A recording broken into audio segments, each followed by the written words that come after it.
They called her Layla bint Harith. She was born into a noble family of Banu Makhzum, a tribe known for its wealth, pride, and strength in Mecca. Her father was a famous leader, and her brothers were warriors feared by many. But Layla wasn't like the other women in her tribe. She was clever, proud, and knew how to use her voice like a weapon. From a young age, Layla learned how to control people with her words. She could make people laugh, cry, or even turn against each other. Everyone in the city respected her, or feared her. She married Safwan, one of the richest merchants of Mecca. His money made her even more powerful. Together, they became one of the most feared couples in the city.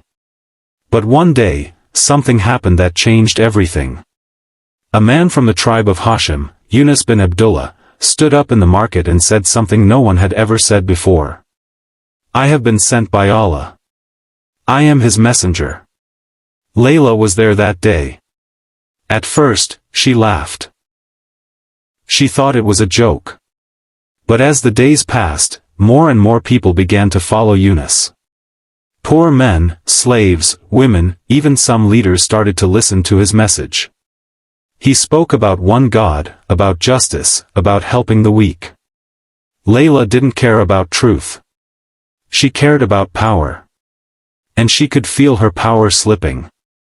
"What if he becomes stronger than us?" she asked her husband. Safwan brushed it off.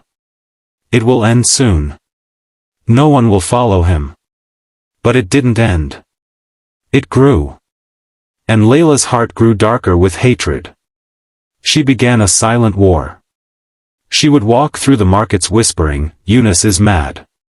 He has lost his mind. Don't listen to him." She would pay poets to make fun of his words. She told the women of Mecca, "If you follow his wife, I will never speak to you again."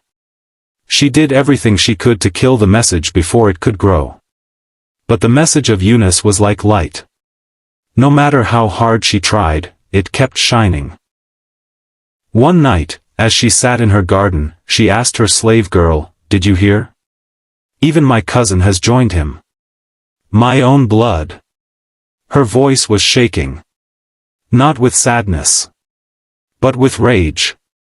The next morning, she made a plan.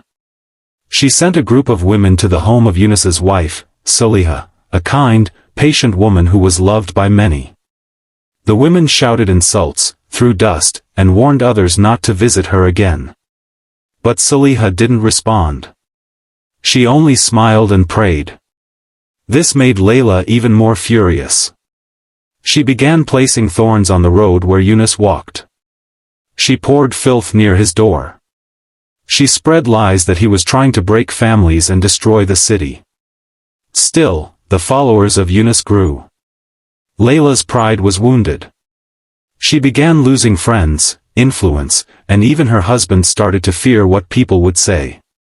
She whispered to him at night, "Do something. Use your money. Use your power. Stop him." Safwan tried. He joined the other leaders in placing boycotts against Yunus and his followers. They stopped trading with them. They starve.